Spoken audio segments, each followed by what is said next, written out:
प्यारे बंधुओं, महामंत्र के बारे में आपको प्रतिदिन बताया जा रहा है। सुन करके भूलना नहीं है, याद करना है, श्रद्धान करना है, जीवन में उससे लाभ उठाना है। कि ना अभी तक कितने दृष्टांत सुना दिए? 10 हो गए? ज़्यादा हो गए? नाम तो लो। ग्वाला हो, 2 ग्वाले के हो गए। एक ग्वाले ने तो लाभ उठाया और दूसरे ने हानि उठाई, है ना। शुभ ग्वाला तो सुदर्शन सेठ बना और दूसरा ग्वाला जो मतलब उसने भी लाभ उठाया। उसके लिए पत्नी ने जलती लकड़ी मार दी तो वो सारे के सारे अंगारे हीरा मोती जवाहरात बन गए थे। तीसरा व्यक्ति देखा देखी कर रहा था तो उसको अवश्य नुकसान हुआ, क्योंकि उसने लोभ कषाय से प्रेरित होकर के किया था ये कार्य। फिर तीसरा दृष्टांत, अन्य एक स्वरूप पे खर चोर का, चौथा अंजन चोर का। 2 ग्वालों के हो गए, 2 चोरों के हो गए। 4, 5वां बैल का दृष्टांत दिया। बैल जो आगे चल करके पहले तो अगले ही जन्म में वृषभध्वज नाम का राजकुमार बना, फिर ईशान स्वर्ग गया, फिर आगे चलकर सुग्रीव बना। हाँ, 6वां हो गया नाग नागिन का। कहाँ तो वो निकृष्ट प्राणी और कहाँ पूरे अधोलोक के स्वामी बने। 7वां नाग नागिन हो। 6वां जटायु पक्षी का। कहाँ वो ऐसा पापी मांसाहारी प्राणी और कहाँ 6वें स्वर्ग में जहाँ कृतांत भक्त सेनापति मुनि बन के गया, वहीं वो नमो कर्मन प्रभाव से वही गया। 8वां बकरे का दृष्टांत दिया। बकरा भी कैसी निकृष्ट पर्याय से उत्तम रिद्धिधारी देव हुआ। 9वां जीवनधर स्वामी ने कुत्ते को नमोकार सुनाया। कहाँ तो वो कुत्ते जैसी मांसाहारी निकृष्ट पर्याय को प्राप्त था और कहाँ यक्षेंद्र बन गया। असंख्यात देवी देवताओं का स्वामी राजा इंद्र बन गया, है ना। 11 कितने हो गए? 9। 9वां कौन सा है? अच्छा 9 हो गए। 10वां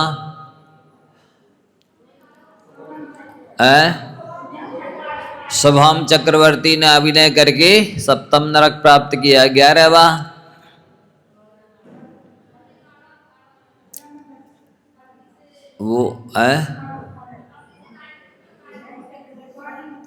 वो हो गया शुभम चक्रवर्ती में।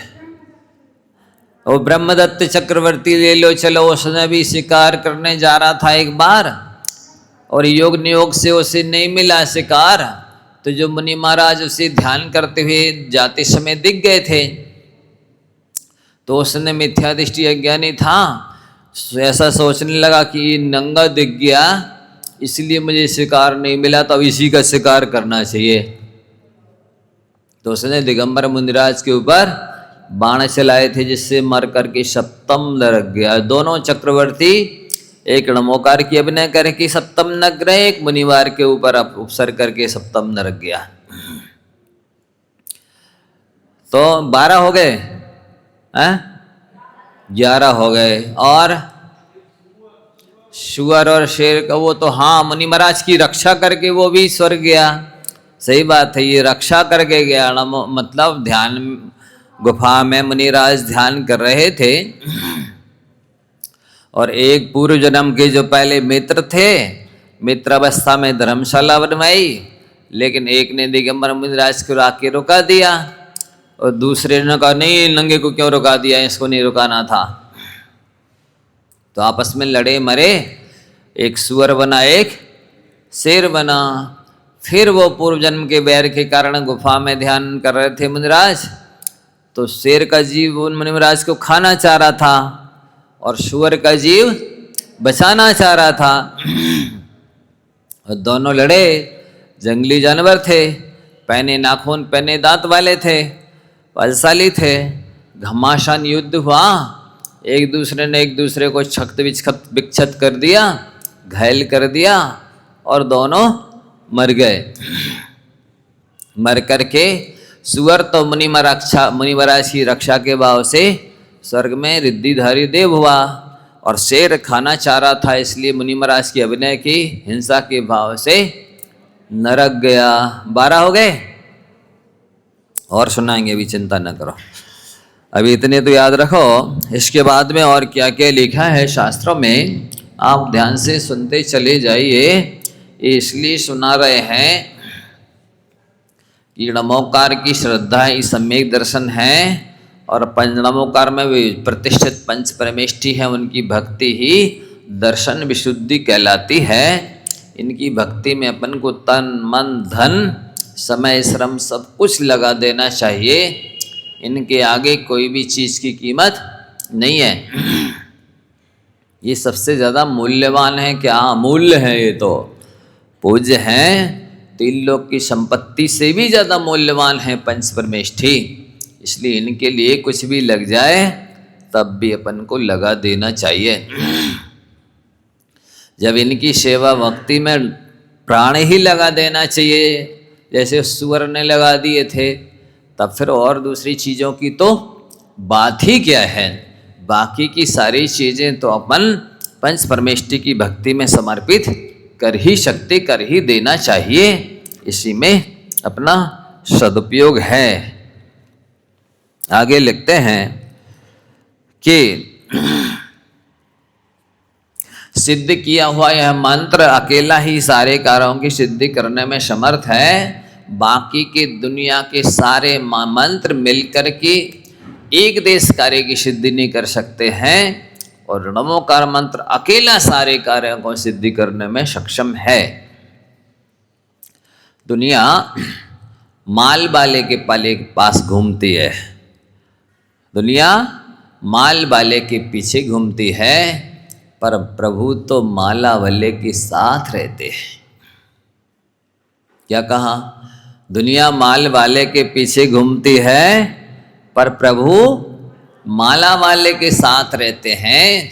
जैसे लोग बरमाला को उत्सुक रहते हैं, वैसे यही करमाला के लिए उत्सुक रहें, तो मुक्ति वधु भी वरमाला डालने के लिए तैयार हो जाए। लेकिन अज्ञानी वही प्राणी इस माला का महत्व नहीं समझते हैं। अब कह रहे हैं स्थिर मन वाले मनुष्यों को वचन अथवा मन से नमोकार मंत्र का जाप करना चाहिए। वचन से जाप करने से 100 गुना फल प्राप्त होता है, मन से जाप करने से तो और कह रहे 1000 गुना लाभ होता है। कई बार ये माता बहनें कहती ना, पहली बात तो वो मनी कर देंगे कि अशुद्धि में नमोकार मंत्र नहीं पढ़ना, और हो जाए मान लो स्वीकृति भी आदेश निर्देश दे देवे अपनी मर्जी, तो वो कहेंगे अच्छा मन से करना, मौन पूर्वक करना। तो मौन पूर्वक जाप करने में कोई घाटा नहीं है, 1000 गुना ज़्यादा लाभ मिलने वाला है, पर मना नहीं करना चाहिए। यहाँ तो लिखा है इस सभी स्थानों पर वचन से और मन से जाप कर सकते हैं। आश्चर्य की बात नहीं है कि मंत्र की शक्ति से जगत में धर्मात्माओं पर आई हुई विपदाएं संपदा रूप परिणमन कर जाती है। कैसी भी विपत्ति आने वाली हो वो संपत्ति में बदल जाती है नमोकार मंत्र के जपने से, और दुख सुख रूप परिणमन कर जाता है। केवल जितनी श्रद्धा विशुद्धि और एकाग्रता चाहिए है वो आपके पास होनी चाहिए, अथवा जिस क्वालिटी के आपके कर्म हैं। दृष्टांत दिया था, मोम की गोले की तरह यदि आपके कर्म हैं तो भरत चक्रवर्ती की तरह दीक्षा लेते ही थोड़े ही में घातीय कर्म नष्ट हो जाएंगे। जरा सी ध्यान की अगली में, जरा से धर्म ध्यान में, जरा से जाप करने से ही घातीय कर्म नष्ट हो जाएंगे। यदि मिट्टी के सूखे गोले की तरह हैं तो ताकत थोड़ी ज़्यादा लगानी पड़ेगी, समय श्रम ज़्यादा लगाना होगा। और यदि आपके कर्म पत्थर की तरह हैं तो उसको फोड़ने के लिए और ज़्यादा ताकत समय श्रम लगाना होगा। और यदि आपके कर्म लोहे के गोले की तरह हैं तब फिर और ज़्यादा तप त्याग की आवश्यकता होगी, तब आपके कर्म नष्ट होंगे। आपके कर्म तो लोहे की तरह हैं और आप माचिस की तीली से उसे पिघलाना चाह रहे हैं लोहे के गोले को। बताइए पिघलेगा? एक बार क्या हुआ, पंडित पन्नालाल जी साहब ने एक दृष्टांत संस्मरण सुनाया था कि एक सज्जन बहुत लंबे समय से पूजा करते चले आ रहे थे। 20, 25, 50, 40-50 साल हो गए थे उनको। हुआ ऐसा कि दैव योग से धीरे धीरे उनका मकान भी बेचना पड़ा उन्हें। बच्ची की शादी आदि करनी होगी तो मकान बेचना पड़ा। बेच करके अब वो किराए के मकान से रहने लगे। तो उन्होंने पूजा करना बंद कर दी। अब एक दिन वो पंडित जी को मिले तो पंडित जी ने पूछा, क्या बात है भाई, आप पूजन में नहीं देखते हो क्या? समय बदल दिया, कब आते हो? तो ध्यान से सुनना, वो क्या बोले पंडित जी से। पंडित जी क्या अभी तक पूजन करते चले जाएं, अब घर तक तो बिक गया। क्या उत्तर दिया? क्या अभी तक पूजन करते चले जाएं, घर तक तो बिक गया। मतलब ये हुआ कि यदि धन संपत्ति बढ़ती जाती तो आप पूजा करते जाते, और पिछले पाप कर्म के उदय से यदि घर बेचना पड़ा तो आपने पूजा बंद कर दी। मतलब लौकिक स्वार्थ के लिए पूजन कर रहे थे आप, सम्यक दर्शन आदि की उत्पत्ति स्थिति वृद्धि पूर्णता के लिए नहीं कर रहे थे। इसलिए जैसे ही आपका लौकिक स्वार्थ सिद्ध होना बंद हुआ या नहीं हुआ तो आपने बंद कर दिया।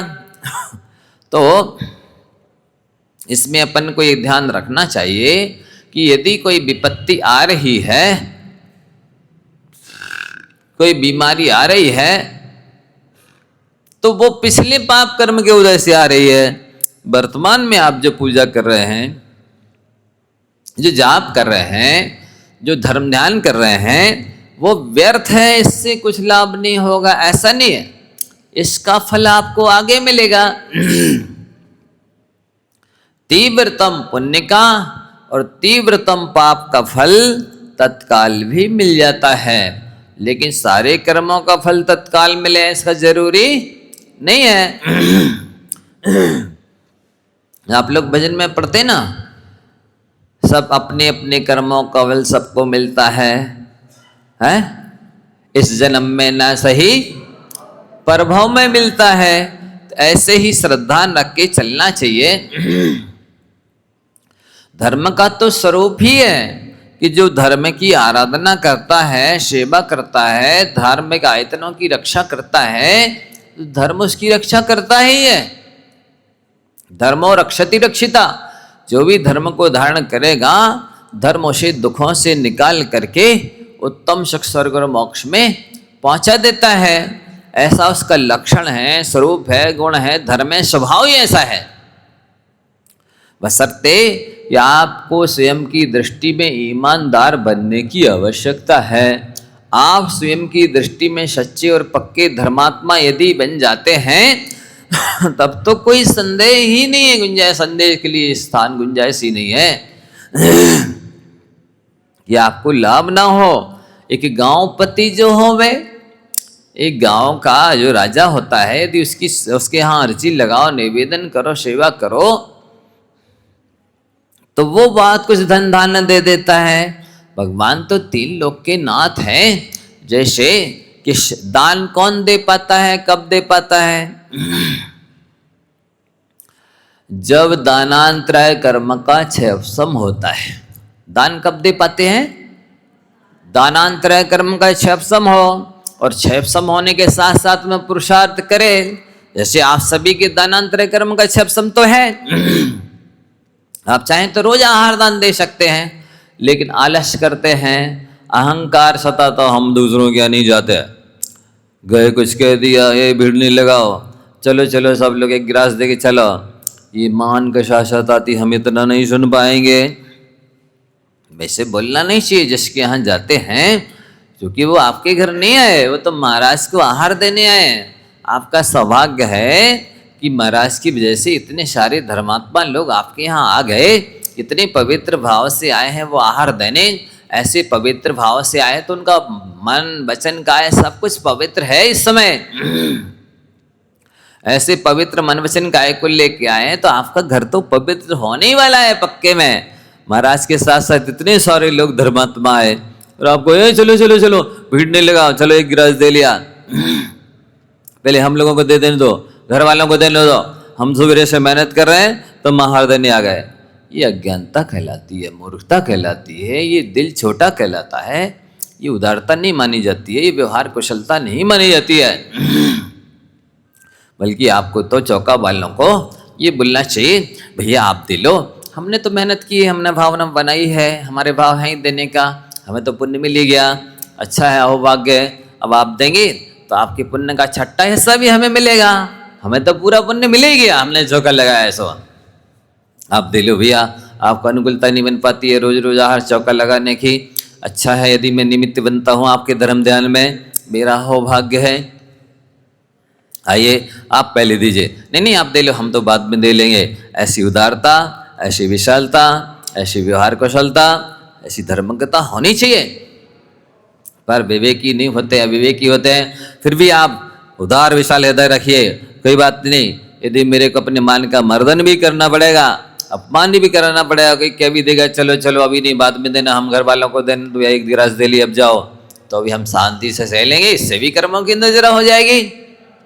एक तो हमने महाराज की आहार मान लो भीड़ की वजह से हम लाइन लगाएंगे, लाइन में खड़े रहेंगे, इसके बाद भी नंबर नहीं लग पाएगा तो भी हमें पुण्य तो मिल ही जाएगा। हम आहार दान देने गए हैं, एक आहार दे लिया, एक गिलास देख लिया, दे लिया है, भावना हमारी देने की है, हमें तो पुण्य ले ही गया। अब साथ साथ इसने हमारे साथ थोड़ा बहुत 19-20 व्यवहार कर दिया तो उससे भी हम समता रखेंगे, तो उससे भी हमारे पाप कर्म की नजर हो जाएगी, ये और हमारे लिए पुण्य बंध में निमित्त बन जाएगा, तो हम तो पुण्य बांधने जाएंगे। हम उस गृहस्थ श्रावक का भी अपमान सह करके पुण्य बांधेंगे समता से, और आहार दान दे करके भी पुण्य बांधेंगे। हमें तो पुण्य बढ़ाना है। अभी उसका विवेक है कि वो व्यवहार कुशलता नहीं समझता है, उसके अंदर उदारता नहीं है, विशालता नहीं है, ये उसके दिल में सब समा जाए, जितने आ जाए उसके घर आहार देने के लिए। लेकिन फिर भी गणेश जिनेन्द्र वर्णी जी ने इस जगह लिखा है कि हे भव, यदि तुम कर्म काटना चाहते हो तो नरक गति में क्रोध की प्रधानता रहती है, मनुष्य गति में मान की प्रधानता रहती है, त्रेंच गति में मायाचारी की प्रधानता रहती है, और देव गति में लोभ कषाय की प्रधानता रहती है। तो तुम मनुष्य हो ना, तुम्हें मान कषाय सताएगी, और ये मन कषाय आपको बहुत सारे अच्छे कामों से, अच्छी जगहों से वंचित रखेगी। इसलिए तुम जानबूझ कर ऐसे काम करो जिससे मान कषाय का मर्दन हो गए, क्योंकि नहीं तो ये तुम्हें धर्म ध्यान से भी वंचित कर सकती है, अनेक अच्छी जगह से, अनेक अच्छे कामों को करने से रोकेगी। और प्राय देखने में, सुनने में, पढ़ने में, अनुभव करने में आता है, मानी अहंकारी जीव वाकई में बहुत सारे अच्छे कामों से वंचित रहते हैं। वे मान कषाय के पोषण में तो लगे रहेंगे, धर्म का ध्यान के पोषण में नहीं लगते हैं। वे अच्छे से अच्छे देव शास्त्र गुरु के स्थान को छोड़ देंगे, अपने देव पूजा, गुरु उपासना, स्वाध्याय, संयम, तप, दान जैसे षडाव सबको छोड़ देंगे, लेकिन मान कषाय में ठेस नहीं लगने देते हैं। यदि उन्हें मालूम होवे मान महा विस्वरूप करे नीच गति जगत में। मन कैसा है? महाविस्वरूप है। जैसे विष को यानी हलाहल जहर को खाने वाला उसका स्वाद नहीं बता सकता कि इसका स्वाद कैसा था, जीभ पे रखते ही प्राण निकल जाते हैं, ऐसे हलाहल जहर की तरह है ये मान। और करे नीच गति जगत में, अहंकारी को नीच गतियों में ले जाता है। नीच गति मालूम आपको कितनी है? पृथ्वी का है 7 लाख, जल का है 7 लाख, अग्नि का है 7 लाख, वायु का है 7 लाख, नित्य निगोद 7 लाख, इतर निगोद 7 लाख, प्रत्येक वनस्पति की 10 लाख, ये 52 लाख तो एक इंद्री की हो गई, ये नीच गति कहलाती है। 2 लाख 2 इंद्री, 2 लाख 3 इंद्री, 2 लाख 4 इंद्री, 6 लाख ये विकला तरह की होगी, 58 लाख ये सब नीच गति कहलाती है। 4 लाख पंचेंद्री पशुओं की, 62 लाख ये नीच गति कहलाती है। 4 लाख नरक गति की, 66 लाख ये सब नीच गति कहलाती है। इन सब में ले जाएगा ये अहंकार। आपको जाना है तो पल हम नहीं जाते दूसरे के यहाँ। हम इतना अहंकार भी रखते हैं कि दूसरे के यहाँ आर्दन नहीं जाते, और इतना लोभ भी रखते हैं, प्रमाद भी रखते, कंजूसी भी रखते हैं कि हम रोज चौका भी नहीं लगाते। नहीं नहीं वो महाराज जी आएंगे नहीं, हमारे यहाँ तीनों महाराज जी हार हो गए, अब कौन आए वे? ऐसा कोई नियम है कि नहीं आएंगे? कई बार आ सकते हैं, कभी भी आ सकते हैं, और नहीं भी आएंगे तो आपको तो 9 व्यक्ति की द्वारा प्रेक्षण किया, पड़गाहन किया है, आपको तो पूरा पुण्य मिलेगा। ये तो कहने की बातें हैं, हमें यहाँ तो हो गए यार, महाराज जी आते तो है नहीं, हम रोज रोज तो खड़े होते पड़गाने। ठीक है, जब योग बनेगा, विधि बनेगी तब आएंगे, नहीं बनेगा नहीं बनेगी तो नहीं आएंगे। आपको तो अपना कर्तव्य करना है, वो उनका कर्तव्य है, उनकी विधि है, उनका विधान है, उनका नियम संयम है, उनका वृत्ति परिसंज्ञान है। मिलेगा विधि तो आएंगे, नहीं बनेगी तो नहीं आएंगे। आप तो अपना कर्तव्य कीजिए। नहीं आप आओगे महाराज जी तो हम लगा रहे चौका, ऐसा नहीं होता। निमंत्रण से थोड़ी जाते हैं महाराज जी। कोई निमंत्रण स्वीकार करते हैं क्या? कोई रिश्तेदारी निभाते हैं महाराज जी? हम आपकी रिश्तेदारी में आए यहाँ, क्यों बताओ? आप लोगों की रिश्तेदारी में आए हम, तो फिर कैसे आएंगे आपके यहाँ बुलाने से, निमंत्रण से? ये तो गुरु महाराज हैं, पंच परमेष्टि भगवान हैं, ये तो 9 भक्ति करिए, पुण्य बढ़ाइए। पुण्य में तो बहुत ताकत है कि वो तीर्थंकरों को भी अपने घर बुला लेता है। हम जैसे साधुओं की तो बात ही अलग है। आपके पुण्य में ताकत होना चाहिए, आपकी भक्ति में ताकत होनी चाहिए, 9 भक्ति में ताकत होनी चाहिए, दाता के 7 गुण होने चाहिए। दिखता तो है चेहरा कैसे पड़गा रहा है, भी तो खुद ही रीने से पड़गा रहा है, क्योंकि उनको पता ही कल तो हो ही गया, अब तो आज आने ही नहीं आए। नमस्ते महाराज जी नमस्ते। हम तो देख ही लेते कि तुमको आज ही वैसे ही नहीं, आपको वैसी इच्छा है कि नहीं आएंगे आज महाराज जी, पहले ही से तो मुँह से उसे कर रहा है, पड़गा तो रहा है कि जी महाराज के तो हो गए, इसलिए इनको विशेष जो नहीं आए नमस्ते महाराज जी, इनके नहीं व्यवहार, इसलिए उनके लिए सर पे कलश रख के विशेष रूप से पड़गाएंगे। इनके हो गए सब ऐसे से करेंगे, क्योंकि उनको पता ही है कल ही तो भाई थे, अब कौन आया है? आपकी भक्ति में दम नहीं है, क्यों नहीं आया? आज भी आ सकते थे, विधि बनती थी, अब 2 जगह विधि बन रही तो आपके यहाँ तो नहीं आएंगे, क्योंकि आपकी वैसी रेनी भक्ति दिखाई नहीं रही। मान लो 2 जगह विधि बन रही है, हमारा आप भी 3 श्रीफल लिए, ये भी लिए, हमारी 3 श्रीफल की विधि। अब हम आ सकते थे आपके यहाँ भी यदि भक्ति देखते विशेष रूप से, पड़गान की नींद की खूब हार्दिक इच्छा है कि आज भी आ जाए महाराज, तो आ सकते थे, लेकिन दिख ही रहा कि विदा ऐसे कर रहे हैं, धीरे धीरे ठंड में जैसे कांपते हैं ऐसे कांप रहे। इनके अंदर भक्ति है ही नहीं, श्रद्धा है ही नहीं, भावना है ही नहीं कि नहीं आज भी आ जाए और रोज आवे हमारे यहाँ, हम तो ऐसे ही भड़काएंगे, उतनी भक्ति से श्रीफल के साथ पूजा करेंगे। हो सकता महाराज जी की विधि ये भी तो हो सकती है कि श्रीफल से पूजा होगी तो आहार करेंगे, नहीं तो नहीं करेंगे। तो आपके चौके में पहुंच गए, अब तो महाराज जी आएंगे, अब तो आहार ही करके जाएंगे, कोई जरूरी है? पूजा कर लिया आपने, उन्हें देखा श्रीफल बैठ नहीं गया, सब आ गए वापिस, और दूसरे चौके में चले जाएंगे। दूसरे चौका वालों को भी इंतजार करना ही चाहिए, जब तक अंजलि नहीं खुली है उठ के आ सकते, लौट के आ सकते हैं। चौके में कोई चीटा चीटी मरा है, कुछ भी है, कोई जरूर थोड़ी है। वह तब पड़क गए, आप चलो घरे, ऐसे कैसे पड़क गए? वहां जाने के बाद में, पूजन होने के बाद में अंजलि खुल जाए तब समझ लो कि अब खुल गई, अब तो मान लो बैठेंगे भी तो अंतरा ही है, अब तो सीधे मंदिर जाएंगे।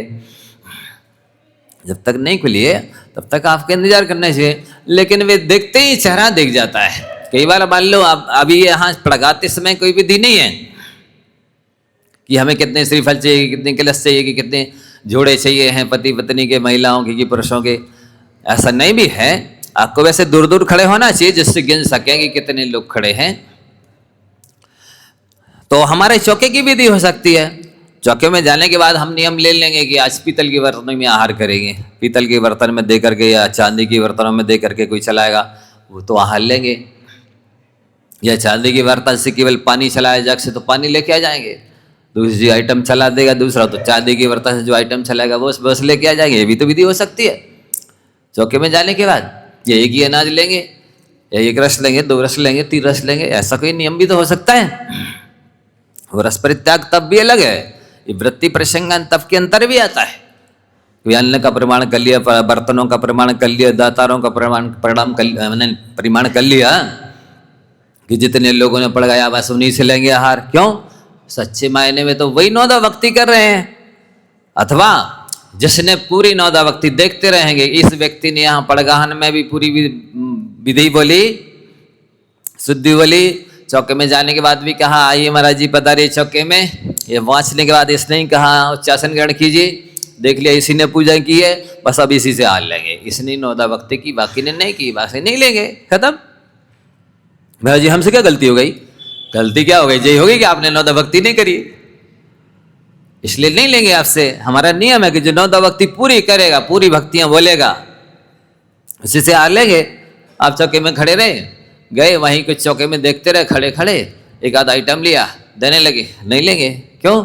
शुद्धि तक तो बोली नहीं, नमस्तु बोला नहीं, नौदा भक्ति करी नहीं। हम तो नौदा भक्ति से आहार लेते हैं। महाराज जी बड़े अहंकारी हैं। क्या क्या अहंकार है इसमें? हम तो भगवान की आज्ञा का पालन कर रहे हैं कि जब तक ये नमस्तु ना बोले, इतनी बार 4 बार तो कम से कम 5 बार शुद्धि बुलवाएंगे। पड़गान के समय पड़गान हो गया, परिक्रमा लगाई, फिर शुद्धि बोली, भोजनशाला गृह पधारिए, 2 बार हो गया। वहां पर चौके में जाने के बाद पैर नहीं, बाहर ही पैर धोएंगे, फिर शुद्धि बोली, अंदर पधारिए, पहुंच गए। अब इसके बाद फिर वो उसके बाद में उच्चासन ग्रहण कीजिए, पाद प्रक्षालन पूजन, उसके बाद पुनः शुद्धि बुलवाएंगे। कम से कम आचार्य महाराज ने एक बार संस्मरण सुनाया हम लोग को मूलाचार पढ़ाते समय, बोले ऐसे भी विनम्र श्रद्धा से भरे विवेकी श्रावक होते हैं।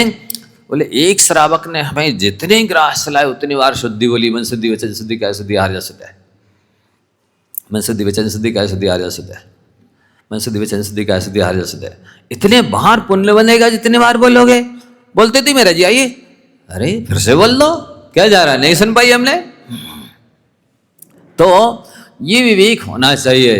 तो हमारा कहने का मतलब है कि ये तो ऐसा अहंकार नहीं रखो कि हम दूसरे क्या नहीं जाते, या फिर ऐसा लोभ कंजूसी नहीं रखो कि हम चौका नहीं लगा सकते रोज, और ऐसा भाव भी मत रखिए कि कल ही तो हम नहीं आएंगे। कभी भी आ सकते हैं, विधि बन सकती है, ऐसा कोई नियम नहीं है कि हम रोज रोज नहीं जा सकते, किसी एक चौके में जा सकते हैं। आपकी भक्ति तो दिखना चाहिए।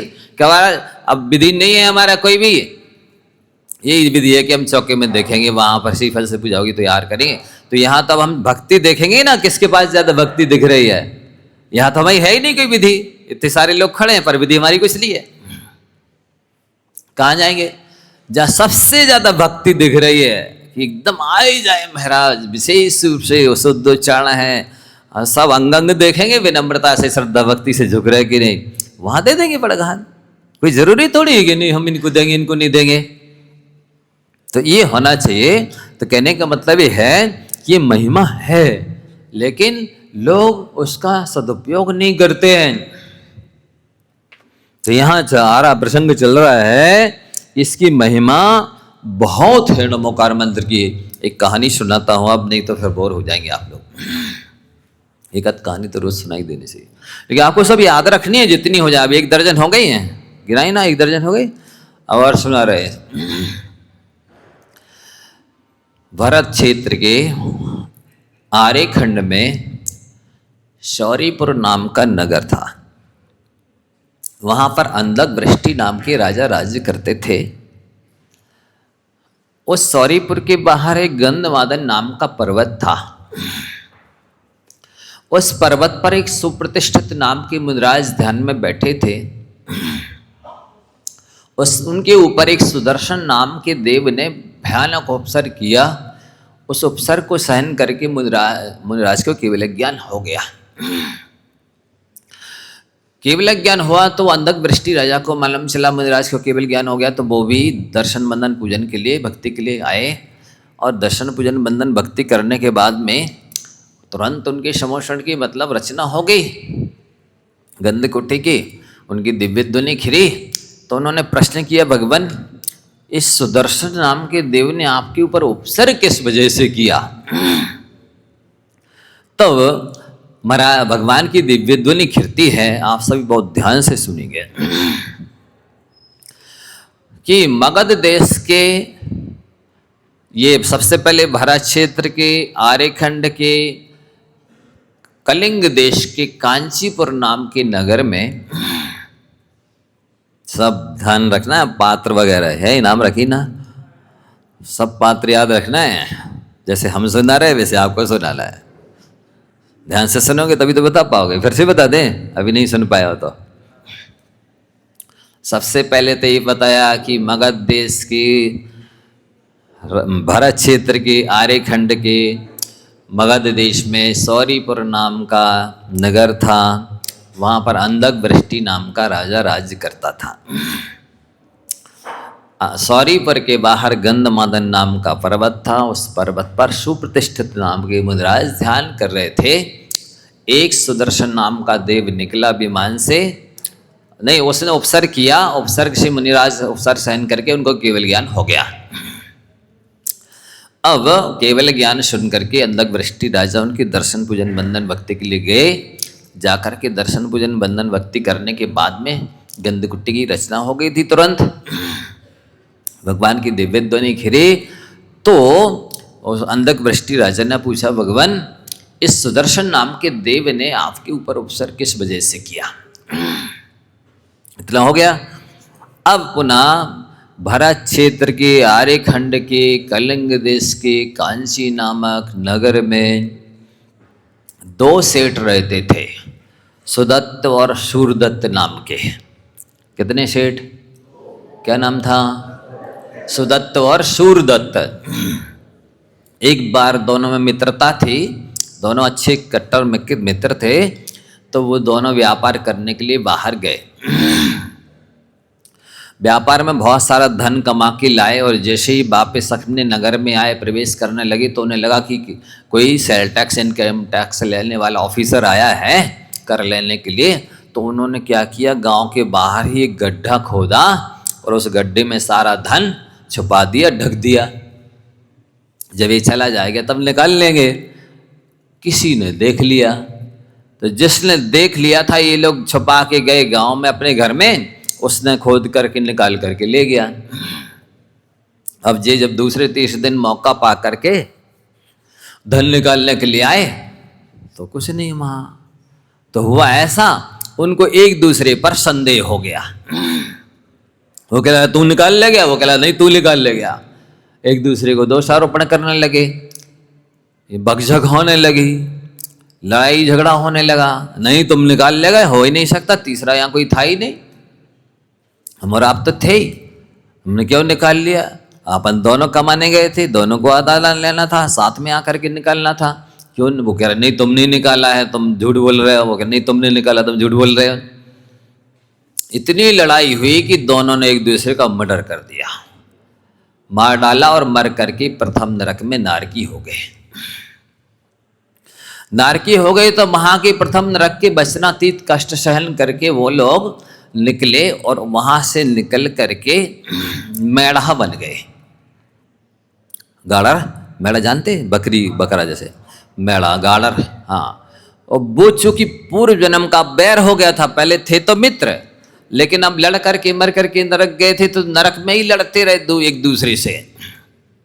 वो उसको सताता रहा, वो उसको सताता रहा, एक दूसरे पूरे एक सागर की आयु पर्यंत एक दूसरे को कष्ट देते रहे, मारते रहे, काटते रहे। वहां से निकले मेढ़ा हुए योग नियोग से। देखो आपकी रिश्तेदारी दो लोगों से है, एक मित्र से और एक शत्रु से। आप कहेंगे शत्रु से हमें कोई लेना देना नहीं है, वो हमारा कोई नहीं है।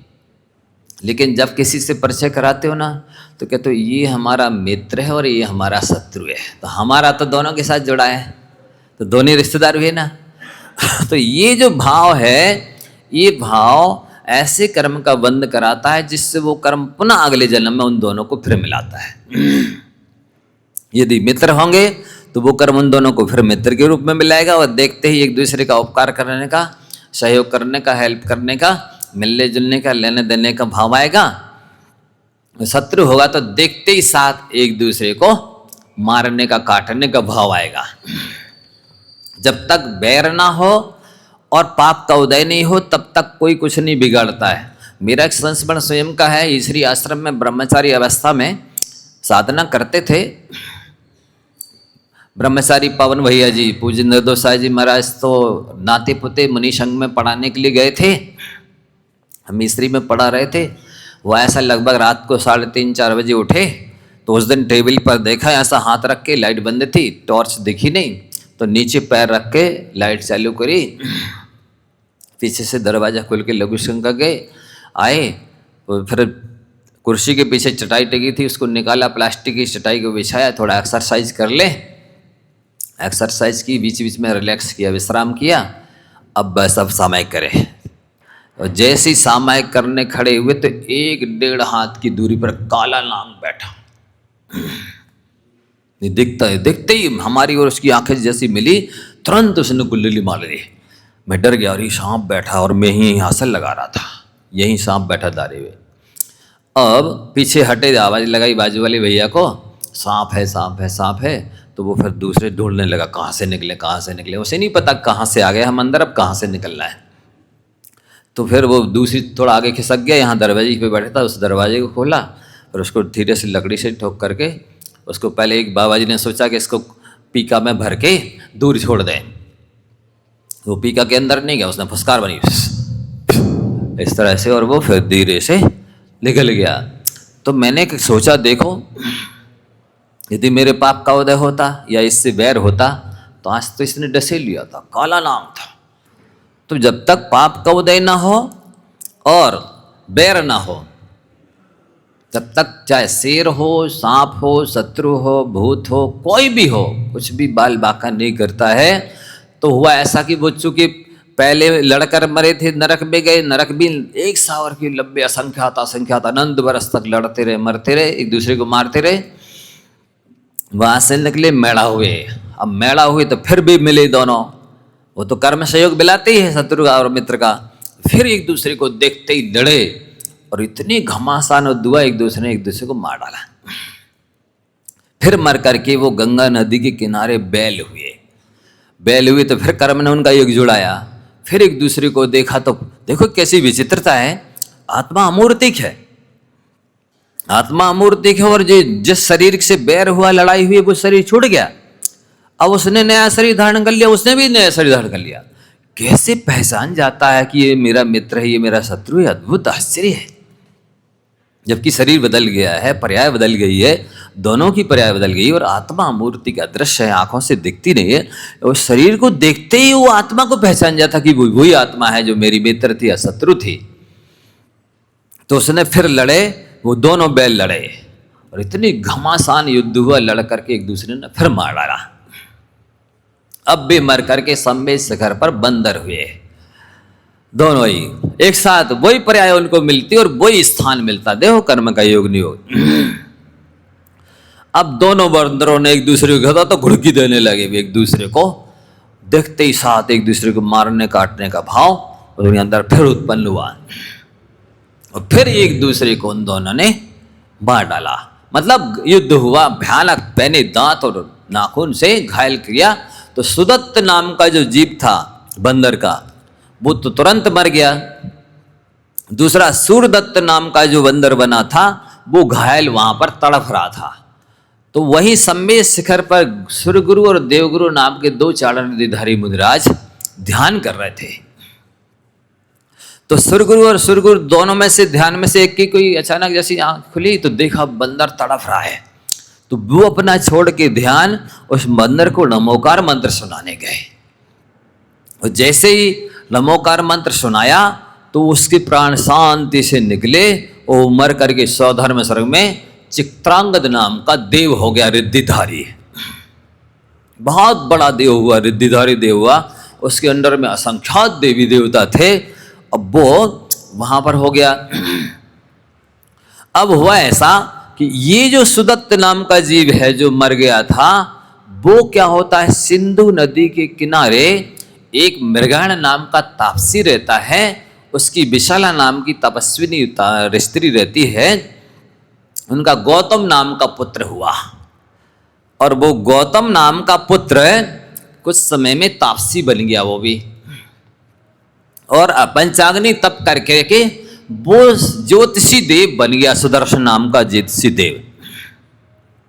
और ये चित्रांगद देव जो बन गया था वहां की सुख भोग करके, और यहां पर अब ध्यान से सुनिए पात्रों के स्थानों के नाम से ये, तो वो चित्रांगद देव यहां भरत क्षेत्र के आर्यखंड में सुप्रतिष्ठित नगर में राजा बन गया। कांचीपुर नगर में राजा सुप्रतिष्ठित रानी सुभद्रा के सुप्रतिष्ठित नाम का पुत्र हुआ। कांचीपुर नगर सुस्थिर राजा, ध्यान से पत्र का ध्यान रखना, कांचीपुर नगर सुस्थिर राजा सुभद्रा रानी की सुप्रतिष्ठित नाम का राजपुत्र हुआ। अब राज की सुख भोग करके राजा बन करके बाद में मुनि बन गया। मुनि बन करके वो गंधमादन पर्वत पर ध्यान कर रहे थे, और ये जो ज्योतिषी देव सुदर्शन बना था ये विमान में बैठकर कहीं जा रहा था। इसने देखा इसका विमान रुक गया, जैसे ही नीचे आया तो वो पूर्व जन्म का वैरी है ना, देखते ही साथ उसको गुस्सा आया, उसने घोर उपसर्ग किया और उस स्वर को जीत करके वो सुप्रतिष्ठित मुनिराज को केवल ज्ञान हो गया। और वो जब केवल ज्ञान हुआ तो दिव्य ध्वनि से अंधक वृष्टि ने पूछा ये प्रश्न क्यों उपसर्ग किया था, तो उसके उपसर्ग प्रश्न के उत्तर में एक कथा सुनाई गई थी कि नमोकार मंत्र के प्रभाव से कहा बंदर जैसा त्रियंच गति का प्राणी स्वर्ग में चित्रांगद नाम का रिद्धिधारी देव हो गया, वहां से आकर के राजपुत्र बना सुप्रतिष्ठित, राज के सुख भोगे और मुनि बन करके लो अभी केवल ज्ञान प्राप्त कर लिया। ये कहानी जैसे सुनी उस सुदर्शन देव को सम्यक दर्शन हो गया और जैन धर्म के प्रति अटूट आस्था हो गई। वाह धन्य है महामंत्र नमोकार, जिसकी कृपा से ऐसे निकृष्ट प्राणी भी स्वर्ग में जाते, वहां से आके राजपुत्र बनते और मुनि दीक्षा लेकर ऐसे मोक्ष प्राप्त कर लेते हैं। तो बंधुओं ये महामंत्र की महिमा है, दृष्टांत गिनते जाइए आप, कितनी पूरे शास्त्र में महिमा गाई है, कितना इसका प्रभाव है आप सब समझ लीजिए। और 1 लाख माला का संकल्प लेकर के जाप करिए, आपका कल्याण होगा। समय हो गया है, आज इतना ही रखते हैं। समय पर आप आकर के सुने, आप इसकी महिमा कितनी क्या क्या हम बता रहे हैं, आप ये ना समझे नमो करके प्रवचन कर रहे हैं। बहुत कुछ रहस्य सिद्धांत इसके अंदर हम परोसते हैं, उन सबको ध्यान से सुने।